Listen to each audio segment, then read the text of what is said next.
माँ जी रसोई में दूध दही पनीर कुछ नहीं है, क्या बनाऊं खाने में?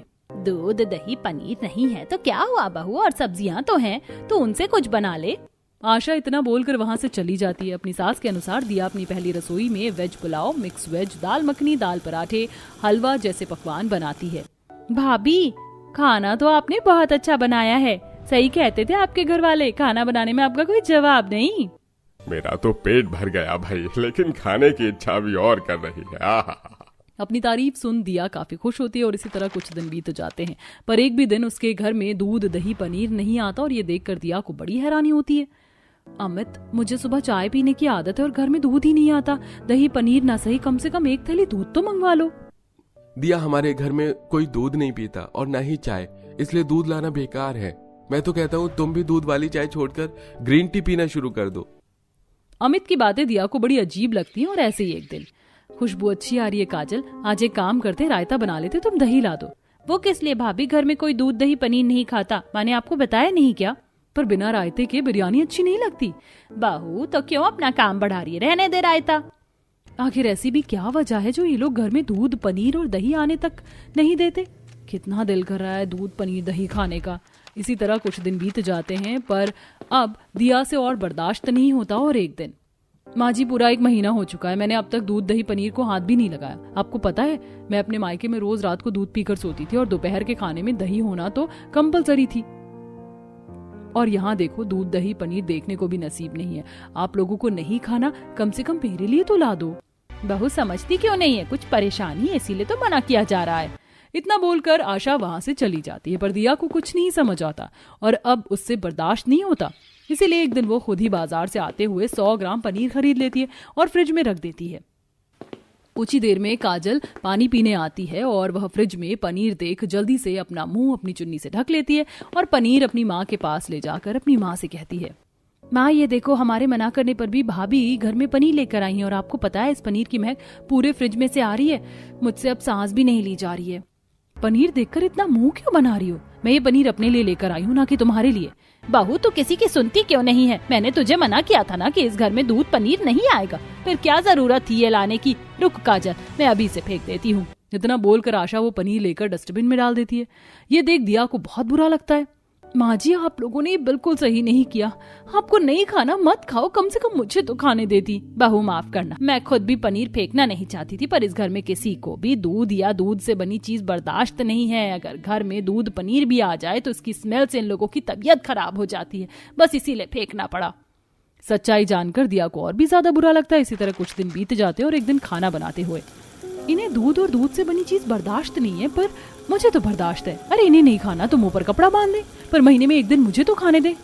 1 मिनट, प्रॉब्लम पापा जी और उनके बच्चों को है, माँ जी इस घर की थोड़ी ना है जो उन्हें भी सेम प्रॉब्लम हो।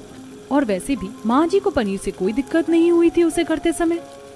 माँ जी को पटाना होगा। दिया अपनी सास को मनाने के लिए अपनी सास के कमरे में जाती है और आशा के पैर दबाते हुए कहती है, माँ जी मैं क्या कह रही थी, इस घर के लोगों को दूध और दूध से बनी चीज खाने से दिक्कत है, आपको और मुझे नहीं। क्यों ना हम दोनों सास बहू बाहर से दही दूध लाकर खा ले? बहू, मुझे दूध दही पनीर से कोई भी परेशानी नहीं। एक समय था जब मुझे भी दूध दही पनीर बहुत पसंद था और जब मैं घर में आई थी तो तेरी तरह मुझे भी परेशानी हुई थी। अगर माँ जी आपको भी दूध दही पनीर पसंद है तो ऐसा क्या हुआ जो आपने खाना ही छोड़ दिया और घर में लाना भी? बहू, तेरी दादी सास को दूध दही की महक भी बर्दाश्त नहीं थी। मैंने सोचा क्यों ना मैं अपने लिए चुपके से बनाकर खा लूं, क्योंकि मैं भी तेरी तरह और रह नहीं पा रही थी बिना दूध दही पनीर के। इसीलिए एक दिन मैंने सब्जी में स्वाद बढ़ाने के लिए दही मिला दिया और पनीर की ऐसी सब्जी बनाई कि किसी को पता भी नहीं चला और अपनी सास को खिला दिया। मेरी सास को पनीर से एलर्जी थी और वो दुनिया से चल बसी। उनके जाने के बाद इन सब की गुनहगार मैं बन गई। बस तभी से अपनी गलती सुधारने के लिए मैंने ठान लिया कि अब घर में कभी दूध दही पनीर नहीं आएगा। आशा की कहानी सुन दिया उदास हो जाती है, क्योंकि अब वो चाहकर भी अपनी सास से जिद नहीं करना चाहती थी। इसी तरह कुछ दिन बीत जाते हैं और जब उसे बर्दाश्त नहीं होता तो वो अपने सास ससुर से कहती है, पापा जी, माँ जी, इस घर में तो दूध दही पनीर आने से रहा, पिछले 2 महीने से मैंने देखा भी नहीं है और मुझे अपनी माँ के खाने की याद आ रही है। क्या मैं कुछ दिन के लिए मायके जाऊं? हाँ बहू, क्यों नहीं, और जब तक तुम्हारा दिल करे तब तक रहना मायके में। अमित, जाओ बहू को उसके मायके छोड़ाओ। घर वालों से इजाजत लेकर दिया अपने पति के साथ अपने मायके जाती है और अपनी माँ से कहती है, माँ पहले तो मेरे लिए जल्दी से 1 कप कड़क चाय बना दो। 2 महीने से चाय की खुशबू नहीं सूंघी और दोपहर के खाने में दही तड़का तो होना ही चाहिए और पनीर भी। जब तक मैं यहाँ हूँ मुझे दूध दही पनीर इतना खिलाना कि मेरा मन भर जाए। पर वो क्यों दीदी, आपका ससुराल तो इतना भी गरीब नहीं है कि आपको दूध दही पनीर ना खिला सके। अरे पूछो मत, वहाँ किसी को भी दूध या दूध से बनी चीज बर्दाश्त नहीं है। अगर घर में दूध आ गया ना तो उसकी महक से भी सबको उल्टियां हो जाती हैं। मैं तो परेशान हो गई हूँ, ना खुद खाते हो ना ही मुझे खाने देते हैं। कोई बात नहीं मेरी जब तक तू यहाँ है मैं तुझे दूध दही पनीर ही खिलाऊंगी। अपने मायके आकर दिया को काफी अच्छा लगता है और जब तक वो अपने मायके रहती है हर सुबह सुबह कड़क चाय खाने के साथ दही और रात में पनीर की सब्जी और सोते हुए दूध पीकर सोती है। इसी तरह 3 दिन बीत जाते हैं और एक बार फिर अमित उसे लेने के लिए आ जाता है। दिया चलें, 3 दिन से तुम यही हो, अगर ज्यादा दिन रहोगी तो लोग तुमसे ही सवाल करेंगे। दीदी इस बार आओ तो थोड़ा लंबे टाइम के लिए आना। अब कुछ ही देर में दिया अपने पति के साथ ससुराल आती है और ससुराल आते ही फिर उसे पहले की तरह ही खाना बनाना और खाना पड़ता है। समय ऐसे ही गुजरता है और 2 महीने बीत जाते हैं। अरे तुझे तो बहुत तेज बुखार है। हाँ माँ जी, बहुत कमजोरी भी हो रही है। 3-4 दिन से ही तबीयत खराब थी पर आज तो मुझसे उठा भी नहीं जा रहा, शरीर में भी दर्द है। रुको भाभी, मैं अभी डॉक्टर को बुलाती हूँ और भैया को भी फोन करके घर आने को बोलती हूँ। काजल जल्दी से अपने भैया और डॉक्टर को घर बुलाती है, जहाँ चेकअप करने पर पता चलता है कि दिया के शरीर में कैल्शियम की कमी हो गई है, जिस वजह से उसके शरीर में दर्द और उसे कमजोरी महसूस हो रही है। कैल्शियम की बहुत ज्यादा कमी है। नॉनवेज ये खाती नहीं, इसलिए इन्हें दूध दही पनीर ज्यादा से ज्यादा मात्रा में खाने के लिए दो, वरना ऐसे तो इनकी हालत और गंभीर हो जाएगी। इतना बोलकर डॉक्टर वहां से चले जाते हैं पर पूरा परिवार परेशान हो जाता है। भाभी को दूध और दूध से बनी चीजों की जरूरत है और हमें इनकी महक भी बर्दाश्त नहीं। हम तो जो हरी साग सब्जी सब खाते हैं उसमें हमारे शरीर में कैल्शियम की पूर्ति होती है, पर बहू को शुरू से ही दूध दही पनीर खाने की आदत है, इसलिए उसके शरीर में कैल्शियम की कमी हो गई है। हर इंसान का शरीर अलग होता है। मेरी माँ को दूध और दूध से बनी चीजों से दिक्कत थी, इसलिए उन्हें पनीर खाने से एलर्जी हुई और वो हमें छोड़कर चली गई। पर अगर बहू को पनीर दूध दही नहीं दिया तो बहू की भी तबीयत खराब हो जाएगी, इसलिए आशा मैं ये जिम्मेदारी तुम्हें देता हूँ। क्या मुझे? पर आप? डरो मत, जब हम सुबह काम पर चले जाएंगे तब हमारी गैर मौजूदगी में तुम बहू के लिए अपने हाथों से दूध दही पनीर बनाकर उसे खिलाना और खुद भी खा लेना, और हमारे आने से पहले रूम फ्रेशनर मार देना ताकि हमें दूध दही पनीर की महक ना आए। और हाँ माँ, उतना ही लेकर आना जितना आप खा सको। जिस दिन हम घर में रहें उस दिन मत लाना, क्योंकि दिया की तबीयत ज्यादा खराब हो चुकी थी, इसलिए पूरा परिवार खुद ही इतना बड़ा फैसला लेता है। अब जैसे ही अमित और विनोद और काजल घर से बाहर जाते हैं, आशा बाहर से पनीर दूध लेकर आती है और अपनी बहू को पनीर की सब्जी और खाने के साथ दूध पीने को देती है। माँ जी ये सब, पर घर में तो किसी को इसकी महक भी बर्दाश्त नहीं। अगर किसी की तबीयत खराब हो गई तो? बहू तेरी भी तो तबीयत खराब है और तू फिक्र मत कर, हमने इसका भी हल निकाल लिया है। अब हम सास बहू बाहर से खाकर आएंगे दूध दही पनीर, या तो फिर घर में तब खाएंगे जब कोई नहीं होगा। इससे उन्हें भी दिक्कत नहीं और हमें भी परेशानी नहीं। इस तरह अब घर वालों की गैर मौजूदगी में न सिर्फ दिया बल्कि आशा भी दूध दही पनीर खाती है। राशि बेटा लो जूस पी लो, बाहर से खेल कर आई हो ना, गर्मी लग रही होगी। गर्मी का सीजन शुरू हो गया और आप अभी तक मेरे लिए मैंगो लेकर नहीं आए हो। आप तो जानती हो ना कि मुझे मैंगो कितने पसंद है। बेटा मार्केट में इस वक्त आम सही नहीं आ रहे हैं, लेकिन फिर भी अगर तुम्हारा आम खाने का मन है तो शाम को तुम मेरे साथ मार्केट चलना, दोनों माँ बेटी आज आम खरीदेंगे। शाम होते ही आंचल अपनी बेटी के साथ नजदीकी मार्केट में जाकर आम देखने लगती है।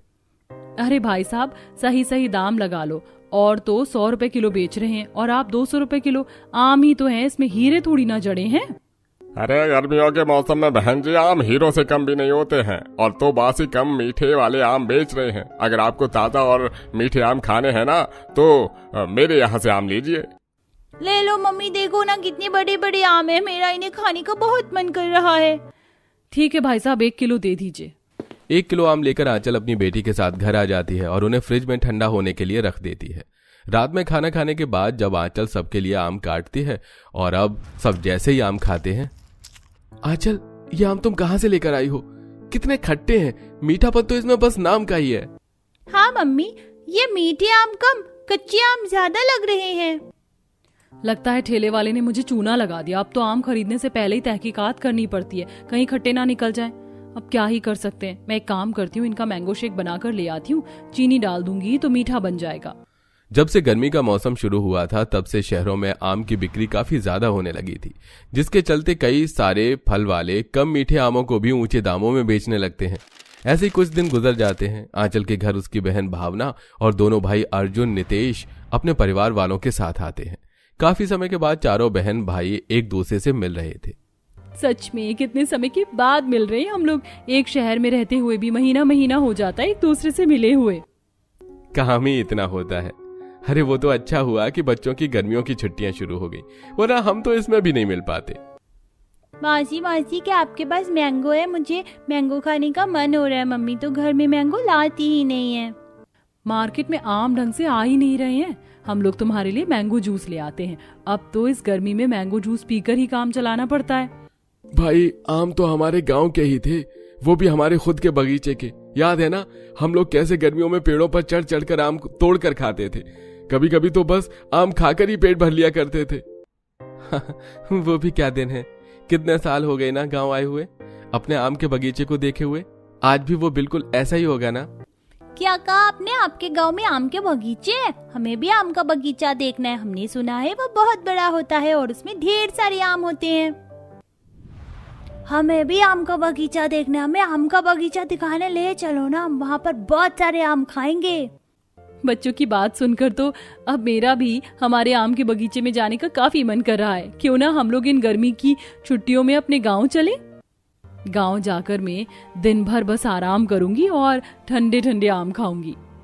सारा परिवार एकदम गांव जाने का प्लान बनाता है और ये लोग जल्दी टिकट बुक करके ट्रेन पकड़कर सीधा शहर से गांव पहुंच जाते हैं। इतने सालों बाद अपने बहू बेटी, दामाद और नवासा नवासी, पोता पोती को देख सोमनाथ और सोमवती काफी ज्यादा खुश होते हैं। अब आ रहे हो तुम लोग? हम दोनों बुढ़ा बुढ़ी को लगा कि तुम लोग अब शहर के होकर शहर में ही बस गए हो।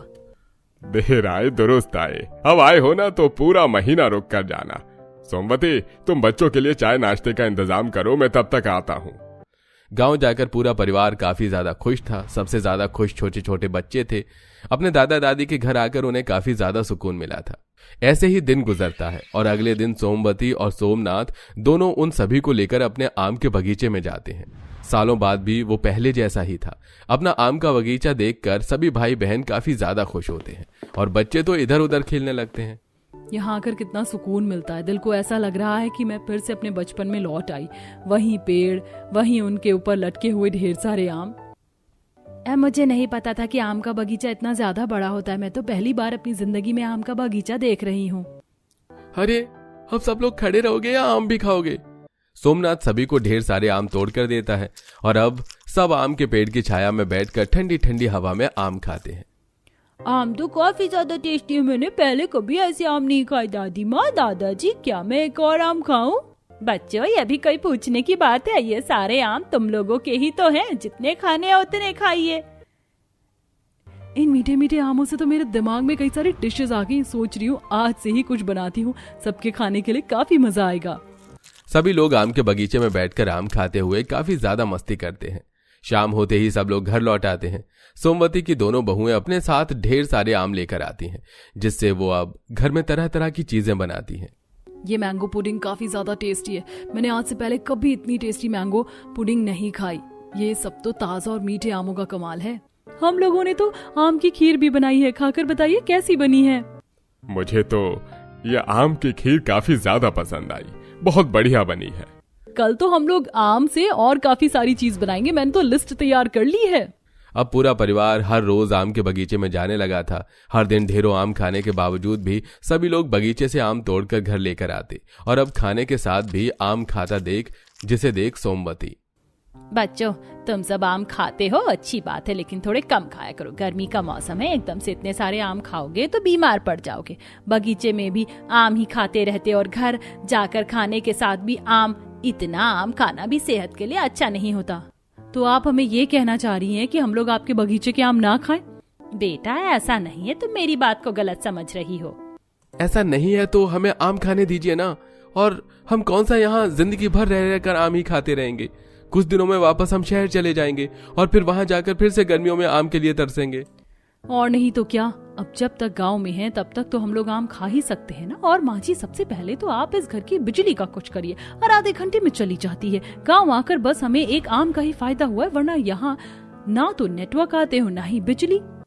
सोमवती और सोमनाथ का गुजारा उन आम के बगीचों में लगे आमों को बेचकर ही चलता था। यह आम ही उनकी रोजी रोटी का एकमात्र रास्ता था। लेकिन जब से गांव में शहरी परिवार आया था, तब से सोमवती और सोमनाथ के आम के बगीचे में आम बड़ी तेजी से खत्म होने को आ गए थे। आज तो तुम लोगों ने काफी बढ़िया खाना बनाया है। आम की सब्जी, मैंगो राइस, चटनी और साथ में आम रेसिपी। ये तो कुछ भी नहीं, हमने तो आम का फालूदा भी बनाया है, ठंडा होने के लिए रखा है। जल्दी से खाना खा लीजिए, फिर लेकर आते हैं। गांव आकर तो दिल खुश हो गया मेरा। माँ, आप मेरे लिए आम की कुल्फी भी बनाना, मुझे बहुत पसंद है। शहर आया पूरा परिवार हर दिन बस आम की ही बनी चीजें खा रहा था। सभी बच्चे बस आधा या थोड़ा बहुत आम खाकर उन्हें इधर उधर फेंक दिया करते थे, जिससे सोमवती और सोमनाथ का काफी नुकसान होता है। अगर आम खाना है तो पूरा खाया करो, इस तरह थोड़ा बहुत आम खाकर पूरा आम तुम लोग बर्बाद कर देते हो। माँ, आप आमों को लेकर कुछ ज्यादा ही नहीं बोल रही हैं? क्या हुआ, थोड़े से आम बर्बाद हो गए तो हमारे बगीचे में अभी भी ढेर सारे आम हैं। क्या करेंगे आप इतने सारे आमों का? सोमवती इसका कोई जवाब नहीं देती और वहां से चली जाती है। और ऐसे ही कुछ और दिन गुजर जाते हैं। पूरा परिवार एक साथ घर में ही बैठा था कि तभी वहां गांव का सेठ सुधीर आता है, जिसे देख सोमनाथ और सोमवती काफी ज्यादा परेशान हो जाते हैं। अरे सुधीर जी, आपको कुछ काम था तो हमें बुला लेते, हम बाहर चले आते हैं। मुझे तो यही बात करनी है। कब तक चुका रहे हो तुम मुझे मेरे लिए हुए पैसे? 10 साल हो गए हैं, अभी तक आधे ही पैसे चुका पाए हो। जानते हो ना, ये आखिरी साल है तुम लोगों के पास। अगर तुमने मेरे पैसे नहीं चुकाए तो घर तो तुम्हारा गिरवी है ही, तुम्हारा आम का बगीचा भी मैं ले लूंगा, समझे? इतना कहकर सुधीर चला जाता है। दरअसल सुधीर से पैसे सोमनाथ और सोमवती ने अपने बच्चों की पढ़ाई के लिए लिए थे। पढ़ने के बाद सभी बच्चे शहर जाकर बस जाते हैं, लेकिन आज भी सोमवती और सोमनाथ इन आमों को बेचकर धीरे धीरे कर्ज चुका रहे थे, जिसके बारे में उनके किसी भी बच्चे को नहीं पता था। ये सारी बातें जान सभी को काफी ज्यादा दुख होता है। बाबा, आप लोगों ने हमसे इतनी बड़ी बात छुपाई। हमें नहीं पता था कि आज तक आप लोग हमारी पढ़ाई का कर्जा चुका रहे हैं। इन आमों को बेच कर ही तो आप 2 रोटी खाकर इतनी मेहनत करके पैसे चुकाने में लगे हुए थे, और हमने इस तरह इन आमों की बर्बादी कर दी। माँ जी, पिताजी, हमसे सच में बहुत बड़ी गलती हो गई, हमें माफ कर दीजिए। अगर हमें इस बारे में पता होता तो हम कभी ऐसा नहीं करते। बाबा, अब आप लोगों को फिक्र करने की कोई जरूरत नहीं है। आपके बच्चे हैं अभी, इस सुधीर के तो पैसे हम यूं चुका देंगे।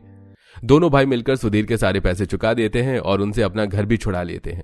तो वहीं सभी बेटियां और बहू मिलकर उन आमों से अलग अलग तरह के खाने पीने की चीजें बनाते हैं और शहरों में उन्हें एक्सपोर्ट करते हैं, जिससे सोमनाथ और सोमवती की कमाई पहले से भी ज्यादा अच्छी होने लगती है। और इसी के साथ शहर से आई गर्मियों की छुट्टियों में यह परिवार अब अपनी बाकी बची छुट्टियों को सोमनाथ और सोमवती के साथ हंसी खुशी गुजारते हैं।